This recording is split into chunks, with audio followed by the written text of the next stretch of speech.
Buenas noches, queridos hermanos y hermanas. Que la paz de Cristo nuestro Señor reine en cada uno de sus corazones y en sus hogares.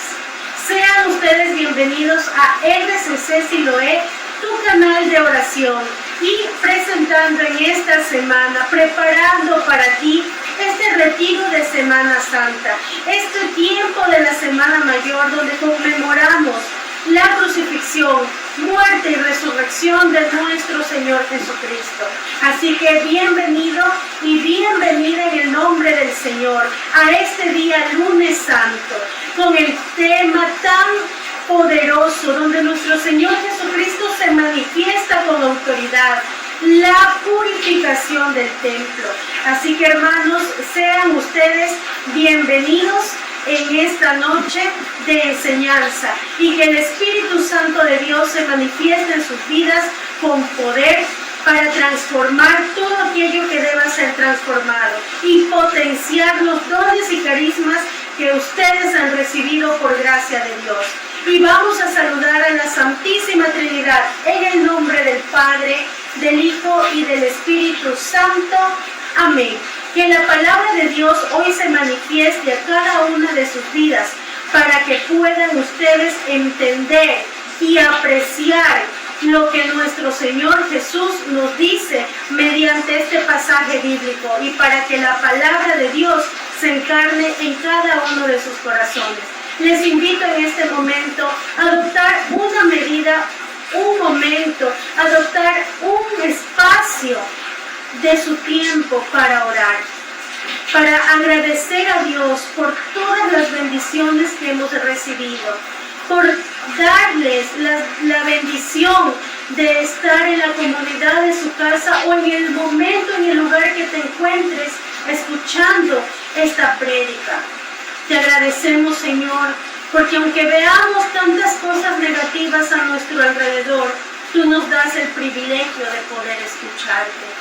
Santo Espíritu de Dios, desciende con tu poder, con tu sabiduría, con tu entendimiento, para poder captar la esencia que tú nos quieres dar mediante la palabra esta noche. Santo Espíritu de Dios, ven y refleja como un espejo nuestras vidas. Ven y refleja nuestra conciencia. Ven y refleja nuestro modo de actuar. Santo Espíritu de Dios, ven y muéstrame lo que debe ser cambiado.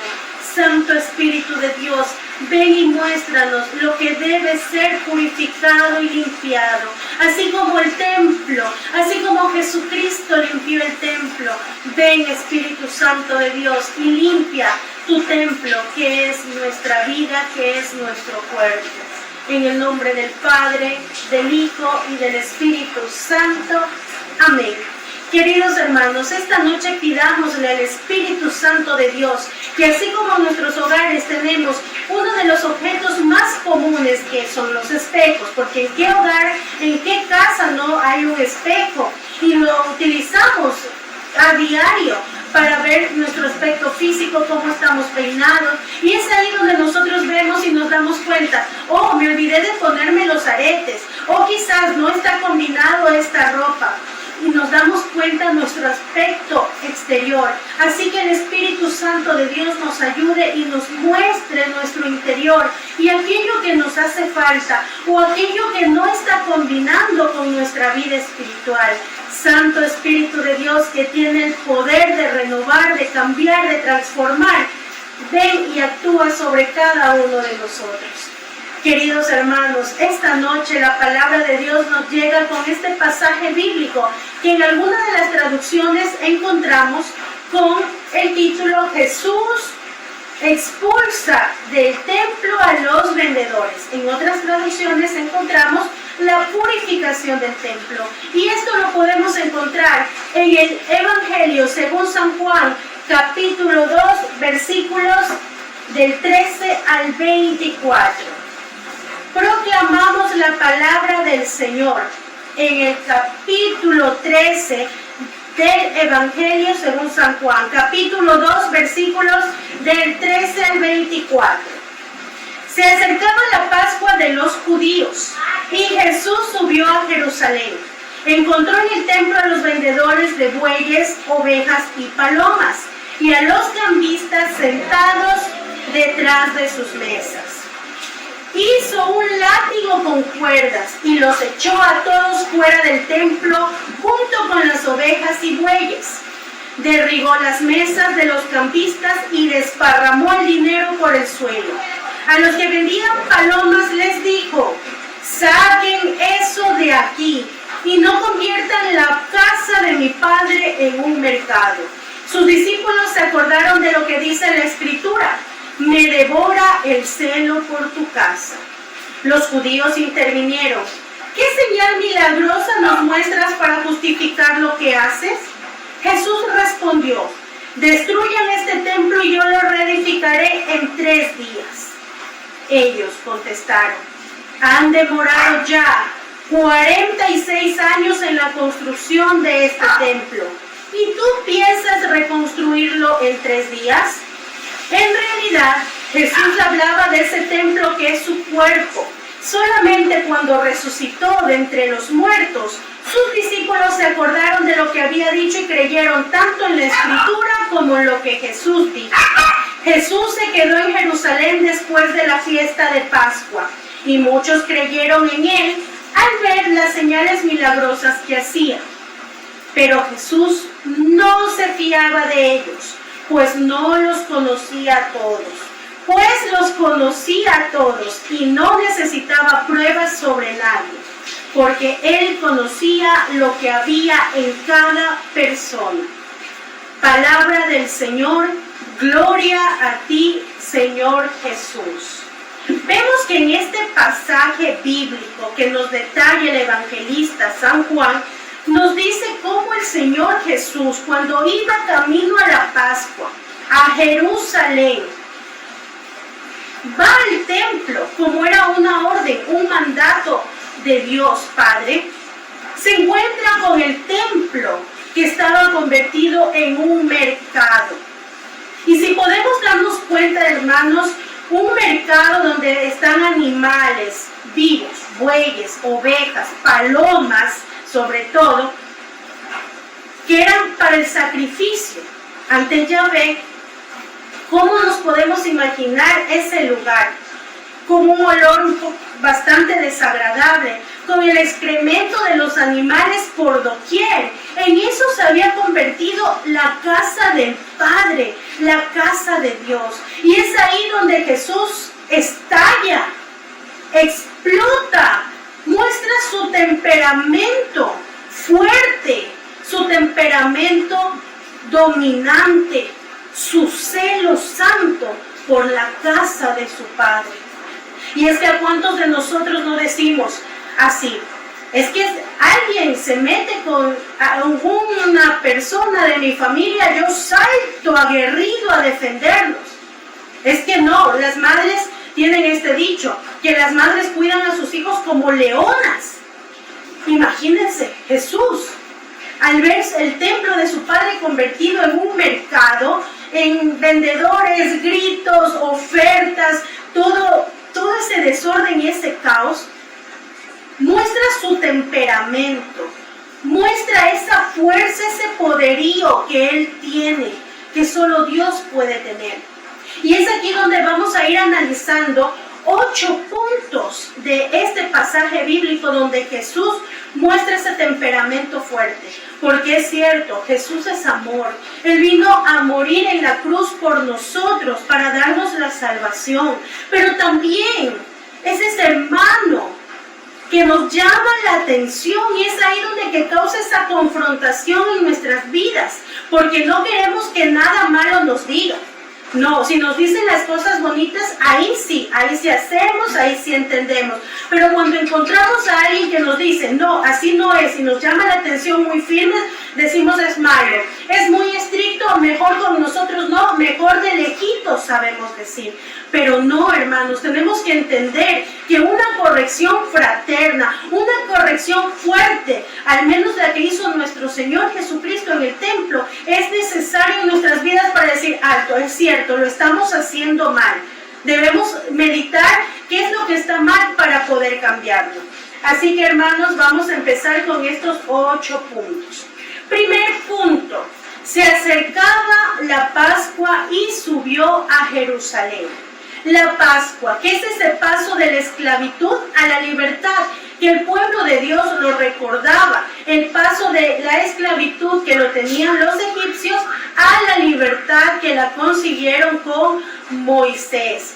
Esa liberación en estos tiempos había cambiado y la reiterada desobediencia del pueblo de Dios, ellos por la desobediencia a la palabra de Dios ya habían perdido la libertad que Dios ya le había otorgado.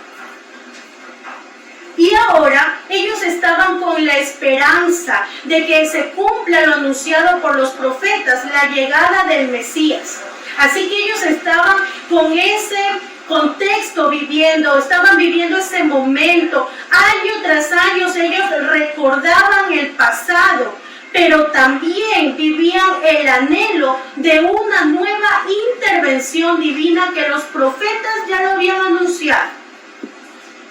Así que, hermanos, vemos en el contexto lo que estaba sucediendo. Jesús iba a Jerusalén, iba con toda la emoción, con todo el ánimo de rendirle el tributo, de rendirle adoración, de rendirle el sacrificio a Dios Padre, que es algo que ya Dios Padre lo había solicitado en el libro de Deuteronomio. Pero vemos, hermanos, que al llegar Jesús al templo se encuentra con esta escena muy desagradable.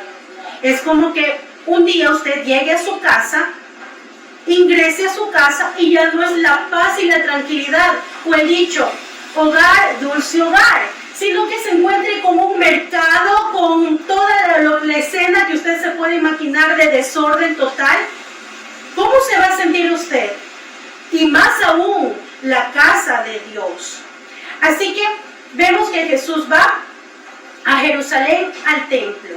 En el segundo punto, ¿qué va a celebrar Jesús? La Pascua. La Pascua, la fiesta de los panes ácidos o los panes sin levadura. Una de las 3 fiestas que celebraba el pueblo de Dios. Y Dios, en el libro de Deuteronomio, en el capítulo 16, versículo 16, nos dice, vamos a abrir la palabra de Dios, Deuteronomio 16, versículo 16. 3 veces al año se presentarán todos tus varones ante Yahvé, tu Dios, en el lugar elegido por él, en la fiesta de los ácidos, en la fiesta de las semanas y en la fiesta de los tabernáculos. Y no se presentarán con las manos vacías, sino que cada uno ofrecerá una porción de lo que tenga según la bendición que Yahvé le haya otorgado. Palabra de Dios, te alabamos, Señor. Así que vemos que no se presentarán con las manos vacías. Recordemos que la mayor parte de las personas de aquel entonces eran cuidadores de ovejas, se dedicaban a la crianza de los animales, entonces ellos llevaban largos caminos, días enteros caminando en estas 3 festividades importantes. En este caso, la Pascua. Entonces, ellos van caminando, ¿y qué pasaba en el trayecto? Los animales no resistían, tenían que ir caminando los animales, se malograban, tal vez no llevaban la comida suficiente, no estaban en óptimas condiciones para el sacrificio que Yahvé pedía y que era una conmemoración. ¿Qué pasaba en ese entonces? Llegaban y dentro de los sacerdotes del templo había uno que inspeccionaba si el animal estaba de acuerdo al sacrificio de Dios. Y es ahí donde vemos cómo se va transformando esta situación en un acto de corrupción en el templo. Porque, ¿qué hacía este inspector? Bueno, ese animal está un poco maltratado, quizás se lo ve débil, cansado, moribundo en algunos casos. Imagínense tantas distancias, me imagino que sí, para las personas era complicado tener el agua suficiente, más aún para los animales. Pero este señor le decía, ¿sabes qué? Este no es. Pero mira que allá afuera están vendiendo ovejas, bueyes, palomas. Están vendiéndoles. Anda, cómprales y trae uno que sea digno del Señor, entre comillas. Eso es lo que hacían. Por eso se había generado este mercado allá afuera, porque vieron que el negocio era redondo, que el negocio era bueno. Entonces, los cambistas, por su parte, como no todas las personas traían la moneda oficial del templo, la moneda que era para tributar en el templo, venía un campesino, traía 10 monedas y en ese momento le decía, bueno, tus 10 monedas equivalen a 5 de las mías. Y se lucraban de la fe de las personas que llegaban a hacer este sacrificio de buena voluntad. Así que era un negocio espléndido, era un negocio bueno. Muchas personas iban, ponían su puestito y hacían su fiesta propia con la necesidad del hermano. El templo se había convertido, ¿en qué se había convertido el templo? En un mercado. Y es lo mismo que pasa actualmente, hermanos, en nuestras vidas. Con la tecnología a nosotros se nos abre todo un mercado de compras online. Ahora, si ya no puedes ir por motivo de la pandemia, acercarte a un lugar a realizar tus compras, puedes pedir a un solo clic en tu teléfono y te viene la lista del mercado. Escoges, te llega fácilmente a tu casa, pagas y hay muchas compañías que se dedican a esto. Está bien, es una medida de prevención, pero ¿qué pasa si lo mismo está sucediendo con la parte espiritual de cada uno de nosotros? Abres el YouTube y te encuentras una oferta, una más llamativa que la otra, con títulos que asombran, con títulos que te generan cierto morbo, cierto sensacionalismo. Te están creando y te están vendiendo esta espiritualidad para tu vida. ¿Y qué pasa con nosotros? Es como cuando nosotros nos vamos a un lugar a comprar ropa. Hay tanta ropa y si no estamos definidos con lo que necesitamos comprar, no sabemos a la final ni qué comprar. Entonces nos empezamos a deslumbrar y están 2 blusas, están 2 pantalones, los 2 me gustan, no sé cuál llevar, tal vez lo llevo los 2 y estoy así. Estoy así que voy por un lado, voy por el otro y no sé ni qué hacer y a la final no compré lo que necesitaba, sino lo que las personas me ofertaron. Entonces hay que tener mucho cuidado en esta era tecnológica que estamos nosotros atravesando. Esta era tecnológica que nos está ofreciendo tantas cosas y nos estamos desviando del camino. No, un día escuchamos una parte, otro día otra parte, otro día otra parte y nos estamos perdiendo en realidad nuestros carismas, estamos perdiendo el enfoque, estamos perdiendo nuestra espiritualidad católica, porque entre tanta recomendación que vamos por el uno, vamos por el otro, hermano, cuidado y llega a un canal protestante y nos parece lindo, nos parece bonito, nos parece precioso y bueno, es que me encanta cómo predica porque me dice las cosas tan bonitas, tan perfectas, lo que yo quiero oír, lo que yo quiero en ese momento. Ah, no, nos venden la ideología, nos venden esto que está bien, lo que pasa y vamos deteriorando. Recuerde que el malo es muy astuto, el demonio es muy astuto y se disfraza de lo bueno para que tú pienses que eso es bueno. Entonces, hermanos, mucho cuidado, porque ahí en el templo se halló lo que vendían bueyes, palomas y todo esto, y aquí nosotros también estamos, venden por aquí, venden por allá y no sabemos ni qué, ni lo que necesitábamos para nuestras vidas. Y en los cambistas que estaban allí sentados. El tercer punto es que Jesús encuentra a los cambistas, como ya le había explicado, que eran los que se lucraban. Eran como los conocemos ahora, estos prestamistas o estos chulqueros, que te dicen, te doy $200, pero tienes que devolverme cada semana $5 y al final terminas pagando el doble o el triple de lo que ellos te están dando. Entonces, vemos que estos actos de corrupción desde tiempos, miles de de años se están dando, aún más con esta sociedad tan dañada, con la sociedad que nosotros tenemos que estar muy atentos, pero no que prime la ley del más vivo, porque incluso te puedes volver más corrupto que el mismo corrupto. Entonces hay que tener mucho cuidado. En el punto número 4, Jesús, y haciendo un azote de cuerdas, echó fuera del templo a todos. Jesús es Dios. Jesús es Jesús. Él no tenía que utilizar la fuerza. No era necesario. Pero fue tanto su enojo, fue tanta su indignación, que él, me imagino que llegó al templo y habían cuerdas tal vez de animales que ya habían sido vendidos para el sacrificio. Toma las cuerdas y hace en ese momento un látigo y empieza a azotar aquí, a azotar allá, del enojo que él sentía, del enojo santo, del enojo divino, del celo por la casa de su Padre. En el momento en el que Jesús hace todo esto, vemos que Él bota por un lado a las palomas, hace caer las mesas de los campistas, las monedas son expulsadas por cualquier lado. Me imagino esa situación. Los sacerdotes, ¿qué está pasando? ¿Por qué me vienen a dañar el negocio? Las personas que habían sido, se puede llamar estafadas, en ese momento, con la venta de los animales, porque no es que lo vendían a un precio módico o a un precio justo, ya se imaginan, hacían su agosto vendiéndole a un precio increíble, un precio que siquiera tal vez llegaba a cuanto más del valor real.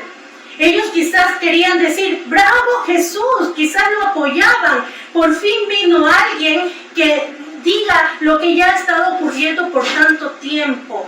El sacrificio que ofrecían a Dios se había convertido en un negociado. Entonces, ¿qué pasa? Él no necesitaba cuerdas, no las necesitaba, porque con solo la palabra de Jesús y lo que Él decía, y con la fuerza que lo decía, y con la autoridad que lo decía, todos se quedaron asombrados, porque por ahí tuvo que haber alguien que al ver que su negocio se caía, botaba sus cosas, tal vez dijo, no, para la mano, no puedes hacer esto aquí, esto es mío, no lo hagas, pero no hubo nadie, ni sacerdotes, ni vendedores, ni el pueblo que se encontraba ahí. Vamos al punto número 5. Quita de aquí esto y no haga la casa de mi Padre en un mercado. Quita de aquí esto. Sáquenlo, llévenselo por otro lado. Quieren hacer su negocio, vayan a otra parte, pero no aquí en la casa de mi Padre. No lo hagan aquí, porque la casa del Padre es donde estaba la casta de Leví, la casta de los sacerdotes. Es ahí donde que estaba el templo que Dios envió a construir. No era un mercado, no era un lugar común y corriente, era un lugar santo. Y vemos que Jesús hace respetar y se impone. Cuando Jesús es perdido y hallado en el templo, con tan pocos años de edad, le contesta a sus padres terrenales, José y María, ¿por qué me buscan si yo estoy aquí en la casa de mi Padre? Él desde ese entonces ya defendía y decía con autoridad, este templo es la casa de mi Padre. El punto número 6. El celo de tu casa me consume. Me consume. Me quita todo lo que yo siento, me quita toda mi voluntad. Quizás quiso contenerse, pero el celo le consumía. Y nos dice que los discípulos en ese entonces recordaron lo que las Escrituras ya decían. ¿Y dónde dicen las Escrituras? Vayamos al Salmo 69, versículo 10.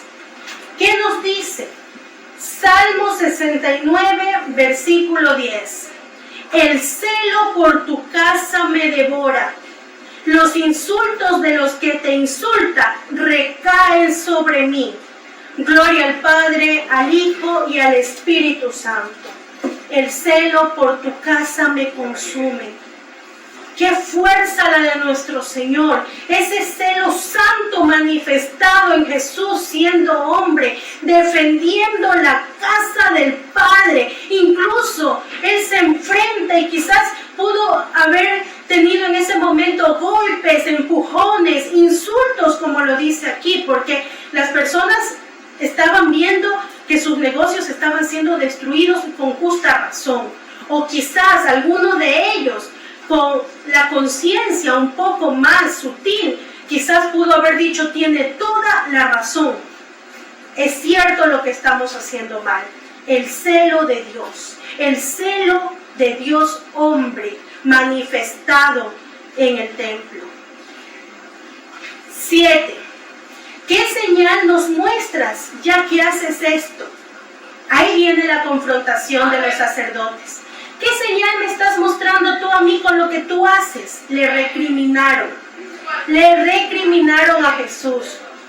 La presencia de Jesús los dejó atónitos a todos y solo tuvieron reacción después. Nadie, como les había dicho, nadie le detuvo la mano, pero quizás muchas conciencias dormidas en ese momento despertaron.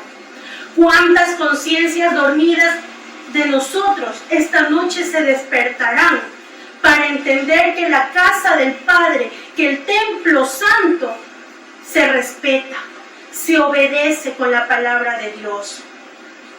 Así que todas las acusaciones que en ese momento quizás le pudieron hacer a Jesús quedaron ahí, al ver a este hombre con tanto amor, con tanto enojo, defender la casa de Dios. Y en el punto 8, Jesús dice esto: destruyan este templo y en 3 días lo levantaré. Todos se quedaron asombrados, ¿no? Pues si el templo lleva 40 y más años construyéndose, ¿cómo puede ser posible que este hombre diga que en 3 días lo va a hacer? Ni los discípulos comprendieron que se refería al templo, al cuerpo de Jesucristo, que en 3 días iba a resucitar. Solo después de la pasión, de la muerte, crucifixión y resurrección, los discípulos entienden esto, y es ahí donde empezaron a dar veracidad a las Escrituras y a lo que Jesucristo nos dijo. Así que, hermanos, vemos estos 8 puntos de este pasaje. ¿Cómo sucedieron y cómo nosotros lo podemos entender ahora en nuestra vida, en nuestra cotidianidad, en el día a día de nuestro diario vivir? ¿Cómo estamos nosotros tratando el templo de Dios? Y es ahí donde viene una reflexión importante, muy importante, y la hace el Papa Francisco en su homilía del 2017 con este mismo pasaje bíblico. En la capilla de Santa Marta nos dice: el mejor templo del ser humano, el mejor templo de Dios es nuestro corazón. El mejor templo de Dios es nuestro corazón. Y es ahí donde nos encontramos y nos detenemos un tiempo. Por eso les hacía referencia a los espejos. Nos preocupamos por lo externo. Si el mejor templo de Dios es el corazón, ¿cómo está nuestro corazón? ¿Es acaso necesario que Jesucristo venga con cuerdas y con azotes a decirte: saca de aquí todo esto que no es, saca de aquí a todo lo que no lo necesitas en tu vida?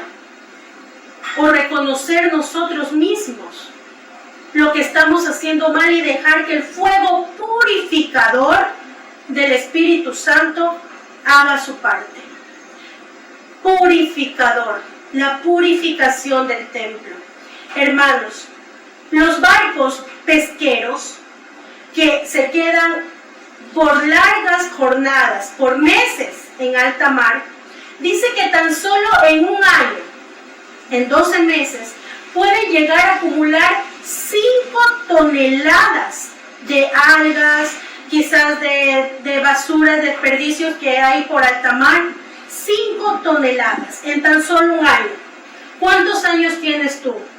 25, 30, 40, 50, 60, 70, ¿cuántos tienes?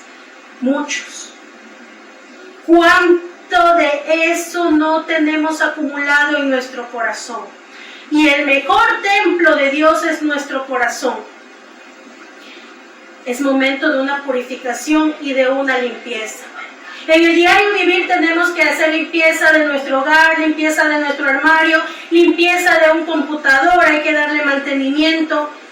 Es cierto, los objetos necesitan mantenimiento. Imagínense un lugar al que no ha pisado ninguna persona y no le ha hecho ningún mantenimiento, una casa. Ingresamos luego de solo un año de no haber estado. ¿Qué encontramos? Polvo, suciedad, desorden, telarañas por todas partes. ¿Qué tal tu corazón sin confesión durante tanto tiempo? Y no solo las cosas, los objetos materiales necesitan esa purificación, sino también las relaciones que nosotros tenemos. Puede ser una relación matrimonial que vaya acumulando situaciones, peleas, quizás palabras ofensivas, quizás mentiras, o en el peor de los casos, engaños. Y van acumulándose hasta que un momento explota y ¡boom! Se acabó todo. Me fui cada quien por su lado y se acabó el designio de Dios para nuestras vidas y rompen un matrimonio. ¿Por qué? Porque no van limando las asperezas día con día. Lo mismo sucede con la relación padres-hijos. Muchos padres se equivocan, es cierto, tienen la autoridad sobre sus hijos, pero no es un orden dictatorial. Es una relación de dos. Es una relación en la que tú tienes que decir, a ver, esta parte está bien, pero esta no está bien. Conversar que existe una comunión, relación entre hermanos, relación entre vecinos, relación laboral. Todo eso hay que sanar, hay que ir limpiando para evitar que se vaya acumulando basura en el corazón. Este ejercicio nosotros no lo hacemos muy a menudo. Cuando ya llega algún problema de estrés, de debilidad, de ansiedad, de las cosas que el día a día nos trae, es ahí donde que acudimos a un psicólogo.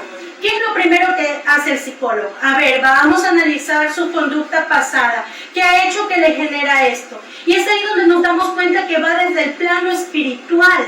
Dios te dice que tienes que limpiar tu corazón, atento con lo que da tu corazón. ¿Cómo está tu corazón? Y el Papa Francisco lo dice, el mejor templo de Dios es nuestro corazón. ¿Cómo está cuidado?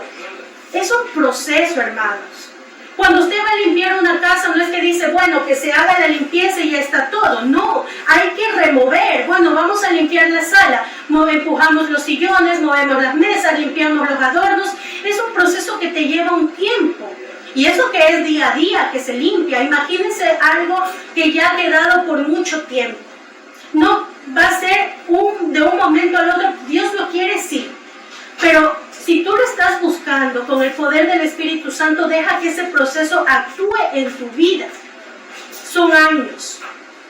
Quizás más años que el barco pesquero acumulando 5 toneladas. ¿Cuántas toneladas de cosas que no necesitamos tiene ahora nuestro corazón? Y es por eso que en este momento te invito a que, por favor, abras tu Biblia en la Primera de Corintios. Primera carta a los Corintios, capítulo 10, versículo 13. De hecho, ustedes todavía no han sufrido más que pruebas muy ordinarias, pero Dios es fiel y no permitirán que sean tentados por encima de sus fuerzas. En el momento de la tentación, les dará fuerza para superarla. Palabra de Dios. Este versículo lo traigo en este momento es porque muchas personas toman como excusa. Ah, no, es que yo sufrí cuando era pequeño, es que a mí me hicieron tantas cosas malas, es que a mí esto, a mí el otro, y lo toman como justificativo para ser malos con las demás personas y lo toman como excusa para tener un corazón duro de piedra. Pero aquí nos dice claramente Dios que ninguno de nosotros ha sufrido todavía pruebas más allá de las ordinarias y tampoco Dios permitirá pruebas más grandes que las que podamos soportar. Así que no hay excusa, hermanos. No hay excusa para que digas, no, es que lo que pasa es que yo soy así porque me hicieron esto. No hay ninguna excusa. Nuestro templo sagrado es nuestro corazón. Vamos, por favor, al libro de Proverbios 4. versículo 4. Proverbios 4. Proverbios 4, versículo 23. Ante todo, vigila tu corazón, porque en él está la fuente de la vida. Palabra de Dios, te alabamos, Señor. Cuida tu corazón, porque en él está la fuente de tu vida. ¿Quién es la fuente de nuestra vida si no es el Señor Jesucristo? Cuídalo, cuídalo, porque aquí está Él.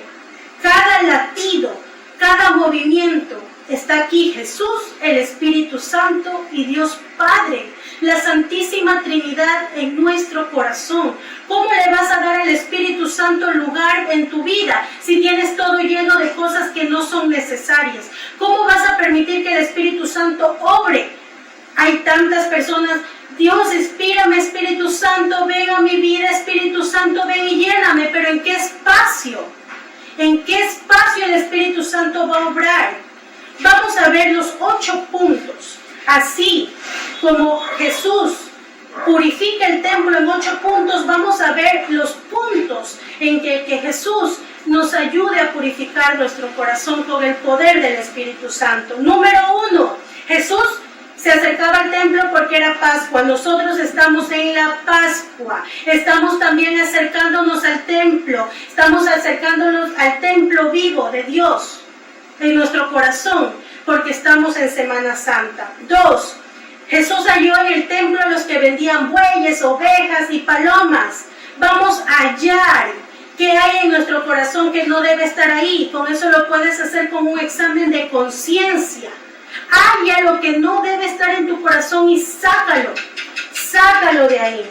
3, Jesús encontró a los cambistas allí sentados. Ahí estaban instalados, en otras palabras. ¿Qué pecados ya están instalados en tu vida y los justificas? Esos son los pecados que están instalados. No, es que yo me justifico. No, es que unas cervecitas de vez en cuando no está mal. No, ese es el pecado de la borrachera. No puedes hacerlo. No puedes emborracharte porque está mal ante los ojos de Dios. Pero ya está instalado y te justificas.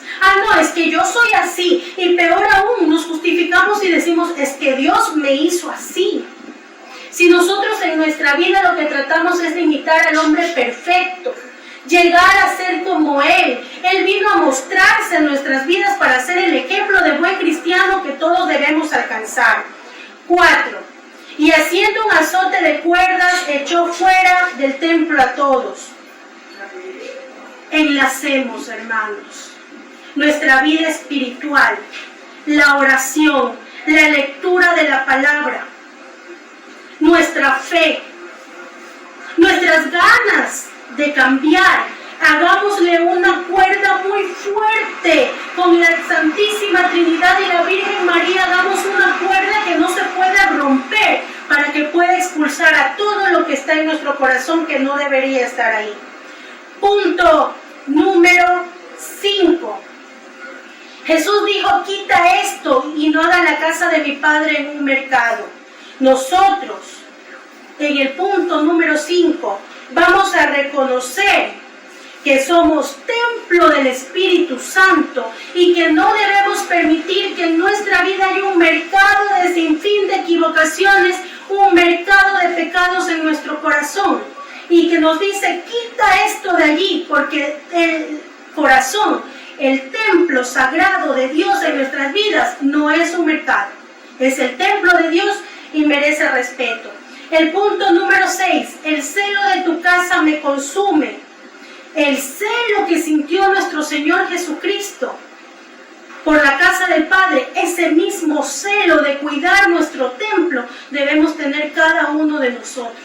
Ese celo santo por las cosas de Dios. Hermanos, si vemos que algo está mal, nosotros también venimos a anunciar la palabra de Dios, pero también a denunciar las cosas que están mal. No nos podemos quedar callados. No nos podemos decir: es que no lo podemos decir porque creo que lo va a tomar a mal. Seamos dóciles a la corrección fraterna de los hermanos que ya tienen más tiempo y toma la autoridad de nuestro Señor Jesucristo para hacerte una corrección que te va a servir a ti en el camino espiritual. No le va a servir al hermano, te va a servir a ti. El celo por las cosas de Dios tiene que ser primordial en nuestra vida espiritual. En el número 7, cuando los sacerdotes le recriminan a Jesús, ¿qué señal nos muestras ya que haces esto? Nosotros, Señor Jesús, ¿qué señal nos muestras el día de hoy con esta enseñanza que ha llegado a mi vida para cambiarme? ¿Qué señal tú me estás mostrando que quieres que yo haga para purificar mi templo? ¿Qué señal nos estás dando, Jesús? No a manera de recriminación, sino a manera de petición. Señor Jesús, ven y muestra qué señal me estás dando a mi vida para yo poder seguir tu camino, ya que tú eres el camino, la verdad y la vida, y te sigo a ti y cumplo tus preceptos. En el número 8, Jesús dice, destruyan este templo y en 3 días lo levantaré. Para nuestra vida, destruyamos lo que hay en este templo, que sea de destruirlo, que muera eso que debe ser destruido y que vuelva a nacer y que resucite con Jesús y seremos nuevas criaturas en el Señor. Que también este templo santo sea reconstruido con Jesús, nazca de nuevo. Y es tan hermoso porque justo inmediatamente que usted lee el pasaje bíblico de la purificación del templo, viene el siguiente pasaje, Jesús y Nicodemo, cuando Nicodemo le dice, ¿cómo debemos hacer para nacer de nuevo? Y esto, hermanos, me lleva a la Pascua, a la Semana Santa del año anterior. En esas épocas se vivió lo más duro de la pandemia en el Ecuador y en todo el mundo, especialmente en nuestro país, en la ciudad de Guayaquil. En ese entonces yo me encontraba en Quito y veía las noticias todos los días. Muertos por doquier, hospitales colapsados, una cuarentena obligatoria total. Y vino el punto clave que hizo esa purificación en mi vida cuando llegó la pérdida de mi mamá, justo en Semana Santa. Lloraba la muerte de ella, hasta que unas palabras venidas del mismo Espíritu Santo me dijeron, acompaña en la agonía y crucifixión de nuestro Señor Jesucristo, acompáñalo en tu dolor y únelo con el dolor de Él. Los momentos más dolorosos de mi vida, me sentía yo también junto a Él de rodillas, orando en el huerto. Me sentía como Él gritándole, Dios mío, ¿por qué me has abandonado? Pero el día de resurrección, nací de nuevo porque entendí, es hora de dejar de buscar entre los muertos a los que aún viven. Y por fe sabemos que las personas de nuestra familia, vecinos, amigos y de todo el mundo, están en la casa del Padre, porque esa fue la promesa de nuestro Señor. Es necesario que yo me vaya para preparar las habitaciones allá, las que nos tienen destinadas en la vida eterna. Y dejemos de buscar y recordar a las personas que han partido como muertos, sino como personas que por la gracia y la salvación de nuestro Señor Jesucristo viven y viven en la eternidad junto a Dios Padre. Que todo esto que ha llegado a tus oídos se encarne en tu corazón y sea el motivo para que tú purifiques tu templo, purifiques y tengas ese celo santo ante las cosas de Dios. Amado Padre, te damos gracias por haberte manifestado esta noche de predicación. Te damos gracias porque nuestro Señor Jesucristo da autoridad a su palabra para que sea y que llegue a los oídos de las personas que lo necesitan. Espíritu Santo transformador, ven y purifica, ven con tu fuego, desciende y purifica nuestro templo sagrado que es nuestro corazón. Ayúdanos a cuidarlo y a demostrar celo por todo lo que viene de Dios a nuestras vidas. Gracias te damos por tu infinita bondad. Amén. Hermanos, y que todo esto sea para la gloria de Dios Padre. Amén.